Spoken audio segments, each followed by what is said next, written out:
Hello everyone, welcome to my YouTube channel. Today I will be discuss about losses in DC machine. DC machine के बारे में जो उसमें losses होती है उसको देखना है आज। तो कौन कौन सी लॉसेस होती है, तो चलिए स्टार्ट करते हैं। देखते हैं the losses in A DC machine. DC machine में जनरेटर और मोटर की दोनों की बात कर रहा हूँ। Generator and motor, generator motor दोनों की बात कर रहा हूँ मैं। May be divided into three classes wise। पहला है आपका कॉपर लॉसेस, सेकंड नंबर है आपका आयरन और कोर लॉसेस, थर्ड नंबर है आपका मैकेनिकल लॉसेस। अभी इसके बारे में हम बताएंगे भी आपको, आप इसके लिए परेशान ना होइए। मैकेनिकल लॉसेस ये आपके लॉसेज होते हैं, ये तीन लॉसेज है मेनली। इसके बारे में किसकी वजह से लॉसेज ये हो रहे हैं ये भी देख लेते हैं। All these losses appear as heat and thus rise the temperature of the machine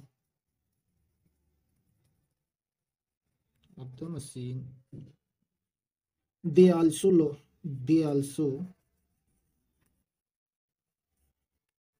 lower the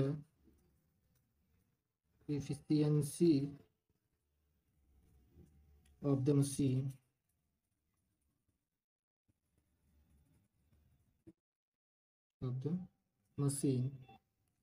अब ये जो तीनों लॉसेस हैं इनकी वजह से क्या होता है कि आपके हीट उत्पन्न होंगे। हीट की वजह से क्या होगा, टेम्परेचर ज़्यादा होगा और आपकी जो मशीन है टेम्परेचर बढ़ने के साथ साथ आपका इफ़िशियंसी भी कम हो जाती है। ये मशीन की इफ़िशियंसी भी कम हो जाती है। अब हम देखते हैं कि इन तीनों का कॉपर लॉसेस किस में हो सकता है, आयरन लॉसेस किस में हो सकता है और मैकेनिकल लॉसेस किस में हो सकते हैं। तो सबसे पहले हम कॉपर लॉसेस की बात करते हैं। तो कॉपर लॉसेस की बात करते हैं। कॉपर लॉसेस ये किस में होता है, आप ये देख लीजिए। पहला हो जाता है हमारा armature copper loss. Second number कहाँ हो सकता है आपका shunt field copper loss. Third series field copper loss. ठीक है, तो ये जो है आपके कॉपर लॉस में आ जाएंगे आपके armature copper losses, shunt field copper losses, series field copper losses. Copper losses का मतलब ये है कि जो आर्मेचर में आपकी जो बाइंडिंग की हुई है, बाइंडिंग में जो लॉसेस उत्पन्न होती है वो कॉपर लॉसेस हो जाती है। शंट फील्ड बाइंडिंग आपने देखा होगा कि जो आपने सीरीज बाइंडिंग जब पढ़े थे तो सीरीज बाइंडिंग में, सीरीज मोटर में जब आपने देखा था कि उसमें जो बाइंडिंग की जाती है फील्ड में बाइंडिंग की जाती है शंट फील्ड, तो उस फील्ड का जो कॉपर लॉसेज होगा वो आपका कॉपर लॉसेज में आएगा। ठीक है, और शंट, आपने शंट कंपाउंड मोटर पढ़ा था तो उसमें जो फील्ड बाइंडिंग होती है वो आर्मेचर के पैरेलल में कनेक्ट किया जाता है, तो जो उसमें लॉसेज होगी वो भी आपके कॉपर लॉसेज में आएगी। ठीक है, अब सेकंड नंबर देख लेता हूँ आपका क्या है, आयरन लॉसेस। आयरन लॉसेस देखता हूँ किस में होता है आपका।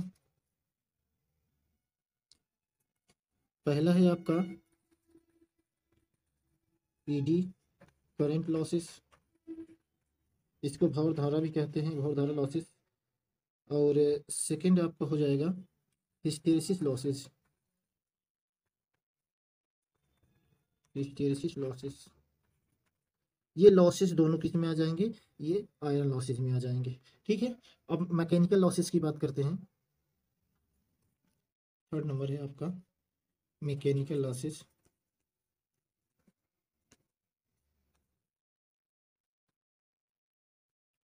इन लॉसेज में कौन कौन से आ सकते हैं आपका, पहला देखिए friction, friction loss and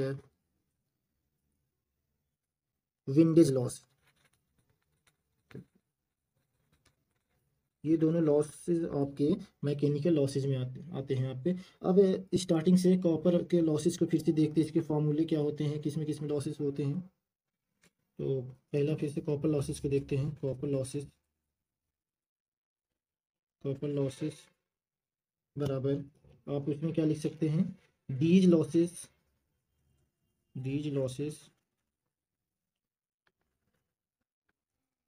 occur due to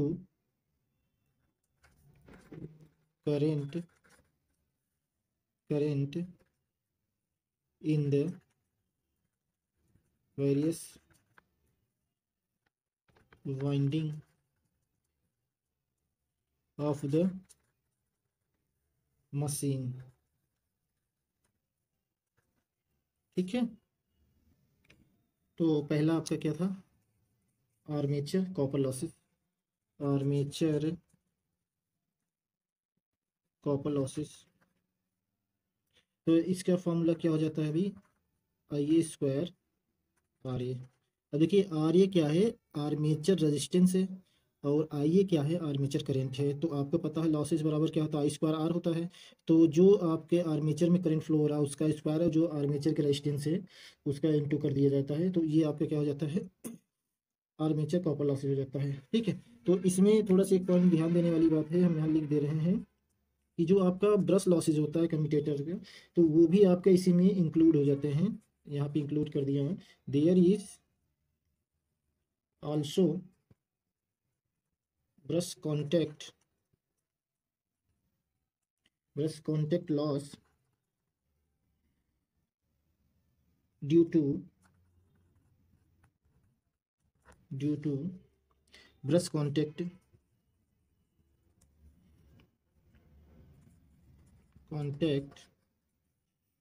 bracket में ब्रश कॉन्टेक्ट रेजिस्टेंस लिख दीजिए, रेजिस्टेंस ब्रैकेट में लिख देते हैं, that is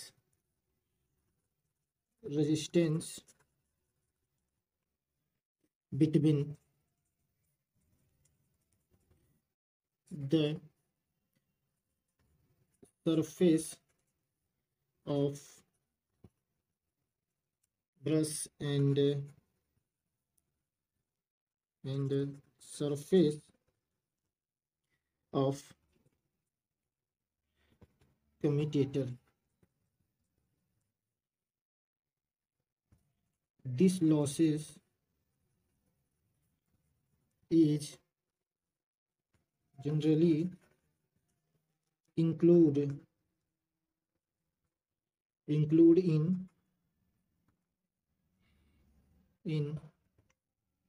armature copper losses। ठीक है, तो मैं ये बताना चाहता था कि जो आपके ब्रश कांटेक्ट की वजह से इसमें जो लॉसेज होती है, वो रेजिस्टेंस जो ब्रश के सरफेस और कम्यूटेटर के सरफेस के बीच में जो रेजिस्टेंस होता है उसकी वजह से भी लॉसेज होती है। तो वो लॉसेज किस में इंक्लूड किया जाता है, कॉपर लॉसेज में ही इंक्लूड किया जाता है। ठीक है, अब आपका सेकेंड वाला क्या था भाई, B shunt copper losses, shunt field copper losses.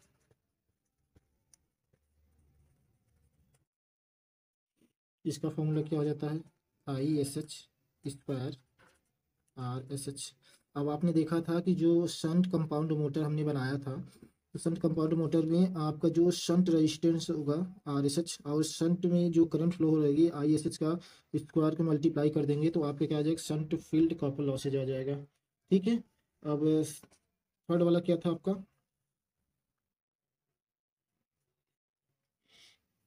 Series field copper loss, इसमें क्या हो जाता है I S square R S C. अब देखिए जो कॉपर लॉसेज होता है, हम सभी जगह के लॉसेज को प्लस कर देंगे या ऐड कर देंगे तो हमारा कॉपर लॉसेज आ जाता है। जैसे आपका संट बाइंडिंग का जो लॉसेज होगी वो आई S H square R S H होगी, और सीरीज फील्ड कॉपर लॉसेज की जो कॉपर लॉसेज जो फॉर्मूला है आपका I S H square R S C, ये जो लॉसेज होगा ये आपका ये लॉसेज है। उसके बाद आर्मेचर का लॉसेज जो हमने बताया था कि आई ए स्क्वायर आर ए, इन तीनों को जब ऐड करेंगे तो हमारा क्या आता है कॉपर लॉसेज आता है। ठीक है, अब उसके बाद हम देखते हैं क्या है हमारा आयरन या कोर लॉसेस। ठीक है, सेकंड नंबर क्या है आयरन या कोर लॉसेस। ठीक है, अब इसमें हम देखते हैं कि हमारा क्या है दो टाइप्स के होते हैं, हिस्टेरेसिस लॉसेस और एडी करंट लॉसेस। ठीक है, इसमें थोड़ी बहुत और हम आपको बता दे रहे हैं। These losses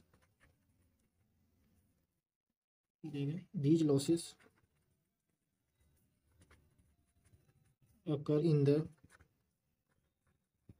armature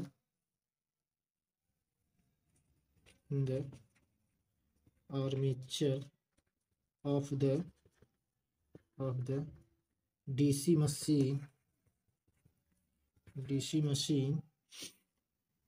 and are due to the rotating of armature in the machine in the magnetic field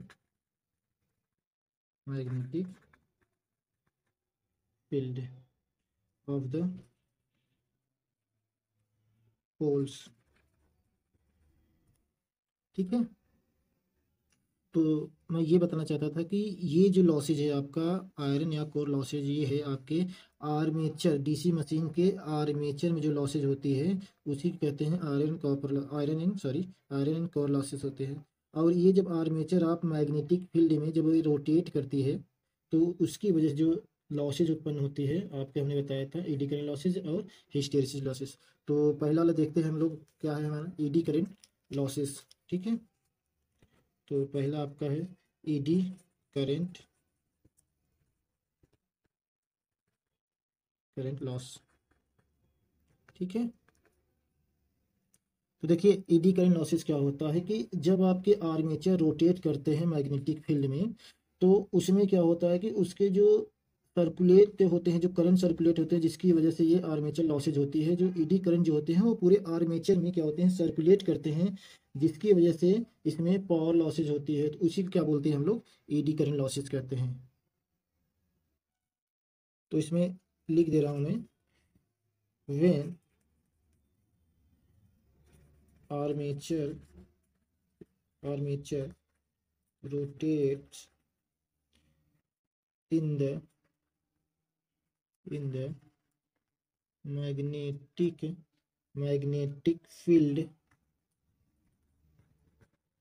magnetic field of the poles। ठीक है, and EMF is induced in it which circulates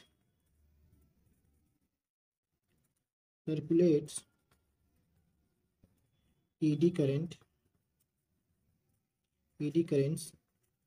in the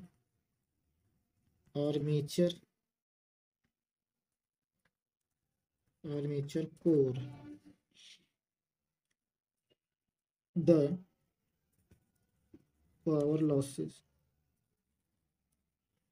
due to these ED currents is called ED current losses। Eddy current loss. तो अब देखिए क्या होता है कि eddy current losses को कम करने के लिए क्या होते हैं, जो ईडी के आपको आर्मेचर बनाए जाते हैं वो क्या किया जाएगा, पतली पतली पत्तियों को काट के उसको लेमिनेटेड करके बनाया जाता है, जिसकी वजह से वह आर्मेचर सॉरी इसकी वजह से ईडी करंट लॉसेस कम होते हैं। ठीक है, तो मैं वो लिख दे रहा हूँ आपको याद रहने के लिए। In order to reduce this loss the armature core is built up of thin laminated insulated from each other by a thin layer of वर्निश। ठीक है, ये है आपका जो हमने बताया था कि इसको क्या किया जाएगा, पतले पतले पत्तियां काट के बनाई जाएगी और इसको वर्निश के लेयर चढ़ाए जाते हैं उसके ऊपर। ठीक है, इसका फार्मूला देख लेते हैं हम लोग, क्या है फार्मूला भाई। तो फार्मूला है ईडी करेंट लॉस का फार्मूला है भाई, लॉस पी ई बराबर K E V max square F square T square V watt. ये आपका क्या है, ये आपका ईडी करंट पावर लॉसेज है। ठीक है, अब इसमें आपका के ई क्या है, सब हम आपको यहाँ पे बता दे रहे हैं। वेयर के ई कॉन्स्टेंट, क्या ये कांस्टेंट है। बी मैक्स क्या है, maximum flux density, in the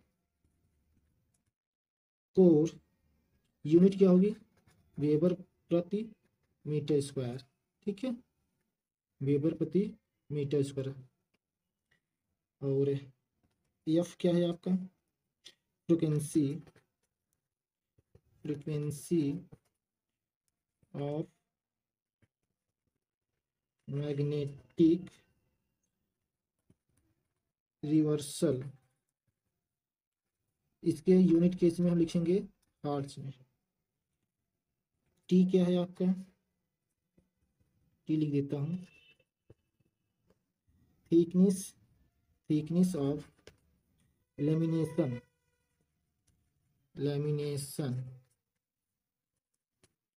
अब इसकी यूनिट क्या होगी, मीटर में हम लोग इसको करेंगे mm। ठीक है, वी क्या है आपके, वी क्या है आपका, वॉल्यूम ऑफ कोर। इसकी यूनिट किस में होगी, मीटर स्क्वायर में होगी, सॉरी मीटर क्यूब में होगी। तो ये चीज़ें आपको हमने बता दिया है कि आपके एडी करंट लॉसेस क्या होते हैं, किसकी वजह से होते हैं और इसको कम करने का तरीका क्या है और इसका फार्मूला क्या है। फार्मूला भी हमने बता दिया है, फार्मूले में जो K E B max F T V जो है इसके बारे में भी हमने बता दिया है। ठीक है, एक चीज़ और आपको ध्यान देने वाली बात है, तो मैं लिख दे रहा हूँ यहाँ पे नोट में करके, आप इसको देख लीजिएगा, मैं बता भी दूंगा कि eddy current loss depends upon the square of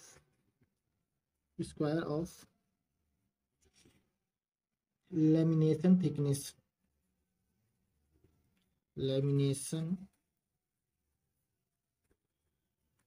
thickness.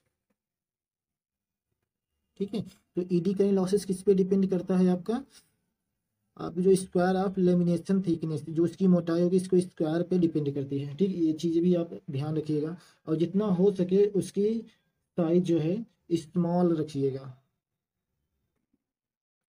देखिए, अब हम आते हैं हिस्टैरिसीस लॉसेस पे। अब हिस्टैरिसीस लॉसेस, आपने एक बार सुना होगा हिस्टैरिसीस लूप, जो आपके इस शेप में बनते हैं, आपने देखा होगा। तो जिस मटेरियल का हिस्टैरिसीस लूप ज़्यादा है, एरिया जिसके ज़्यादा आएंगे, उसके क्या होंगे, हिस्टैरिसीस लॉसेस भी ज़्यादा होंगे। जिस मटेरियल का हिस्टैरिसीस लूप कम होंगे, उसके हिस्टैरिसीस लॉसेस भी कम होंगे। तो हम लोग इस चीज़ का ध्यान रखेंगे कि कौन सा मटेरियल हमको यूज़ करना है जिसकी हिस्टैरिसीस लॉसेस कम होंगे। ठीक है, तो आगे चलते इसमें देखते हैं hysteresis loss occur in the armature of DC machine since any given parts of the armature is subjected to magnetic reversal as it passes under excessive force। Formula देख लेते हैं हम लोग, क्या है। हिस्टैरिसीस लॉस क्या हो जाएगा आपका, पी एच बराबर eta V max power 1.6 F V watt. ये आपके फॉर्मूला हो गए हैं। ठीक है, ये आप याद रखिएगा, फॉर्मूला बहुत इंपॉर्टेंट है। तो इसमें देख लेते हैं वी मैक्स क्या है आपका। तो maximum flux density in armature, इसका यूनिट क्या होगी, वेबर पर मीटर स्क्वायर। ठीक है, और फ्रीक्वेंसी एफ क्या है, frequency of magnetic reversals. V क्या है,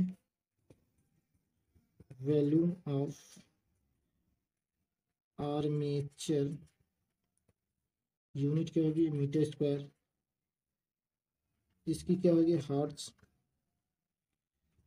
ये ईटा क्या है भाई, हिस्टैरिसीस कांस्टेंट है।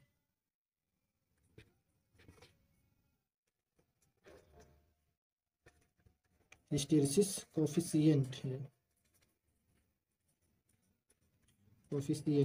हिस्टैरिसीस कोफिशिएंट है। ठीक है, अब इसमें कुछ याद करने वाली चीज़ें हैं जो आपको याद रखनी चाहिए। तो लिख दे रहा हूँ मैं, उसके बाद मैं बता दूंगा। In order to reduce this loss in a DC machine, armature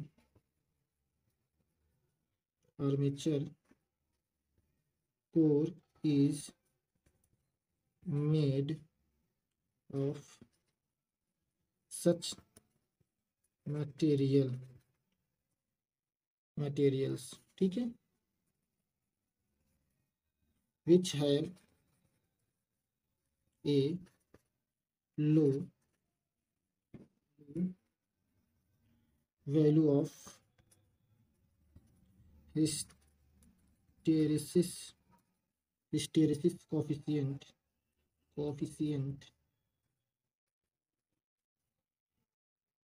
ठीक है। इसीलिए हम लोग किसका यूज करते हैं बनाने के लिए, सिलिकॉन स्टील का, ठीक है, सिलिकॉन स्टील का यूज करते हैं हम लोग आर्मेचर बनाने के लिए, ठीक है। तो ये आपका हो गया। अब इसके बाद हम लोग मैकेनिकल लॉसेस पढ़ते हैं। तो आज आपको पता है कि हमारे अयोध्या में श्री राम भगवान आ रहे हैं, इसी उपलक्ष्य में चारों तरफ शोरगुल हो रहा है, रामायण हो रहे, पटाखे दगाए जा रहे हैं, तो थोड़ी बहुत शोर सुनाई देगी आपको, बट रिलैक्स रहिए, भगवान का ही नाम सुनाई देगा आपको, बिल्कुल डिस्टर्ब होने की जरूरत नहीं है। ओके, तो हम लोग चलते हैं मैकेनिकल लॉसेस के बाद। तो इसमें देखते हैं लॉसेस किसकी वजह से होता है या फिर क्या है ये। These losses are due to, हमने आपको पहले बताया था, फ्रिक्शन एंड विंडेज लॉसेस, ठीक है। तो पहला हम देखते हैं आपका यहाँ पे जो है फ्रिक्शन लॉसेस।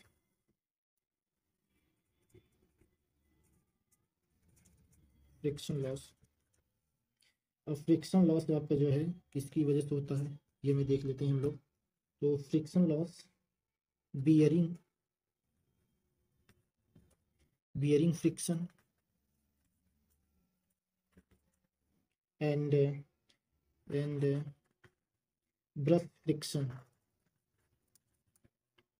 Brush friction. अब देखिए, जब आर्मेचर में आपका जो बियरिंग्स वगैरह लगे होते हैं या ब्रश लगे होते हैं, उनकी वजह से जो फ्रिक्शन उत्पन्न होता है उसी को हम लोग कहते हैं फ्रिक्शन लॉसेस, ठीक है। अब दूसरा आपका है विंडेज लॉसेस, कमाल के लॉसेस है, इसके बारे में देखते हैं हम। विंडेज लॉसेस, इसमें देखते हैं एयर फ्रिक्शन होता है, air friction of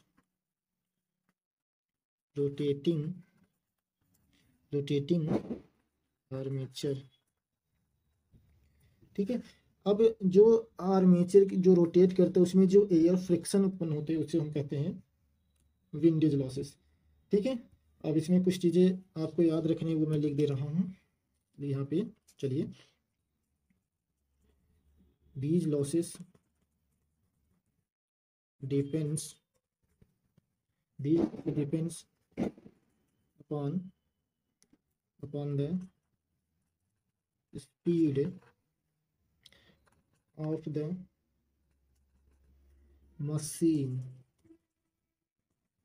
the machine but for a given speed they are practically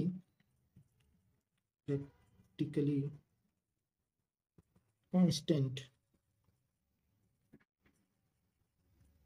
देखिए, ये लॉसेस तो होती हैं और ये लॉसेस किस पे डिपेंड करती हैं, स्पीड पे डिपेंड करती हैं, लेकिन जो मोटर बन के आ रहे हैं, बनाए जा रहे हैं, उसकी जो स्पीड होगी उस स्पीड पे ये जो लॉसेज होंगे उसको प्रैक्टिकली कांस्टेंट रखा जाता है, ठीक है। और हम एक चीज़ और बता दे रहे हैं कि आपको यहाँ पे iron losses and mechanical loss in DC machine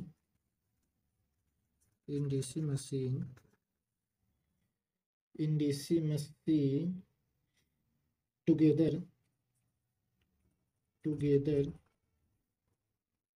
are called history losses, ठीक है। इसमें आप हिस्ट्री लॉसेस भी सुनते हैं, तो हिस्ट्री लॉसेस का फॉर्मूला क्या होता है भाई, यहाँ पे मैं लिख दे रहा हूँ, हिस्ट्री लॉसेस बराबर iron loss plus mechanical loss. जब आयरन लॉसेस और मैकेनिकल लॉसेस को ऐड करते हैं तो उस लॉसेस को बोलते हैं हिस्ट्री लॉसेस, ठीक है। यहाँ तक बस इस वीडियो में यहीं तक। Thanks for watching video. और बिल्कुल परेशान ना होइए, आप अच्छे से पढ़िए। आजकल जो हमारे यहाँ शोर हो रहे हैं सिर्फ राम मंदिर की वजह से शोर हो रहे हैं, भगवान आ रहे हैं तो इस उपलक्ष्य में रामायण किए जा रहे हैं और पटाखे दगे जा रहे हैं, चारों तरफ खुशियाँ ही खुशियाँ हैं। ओके।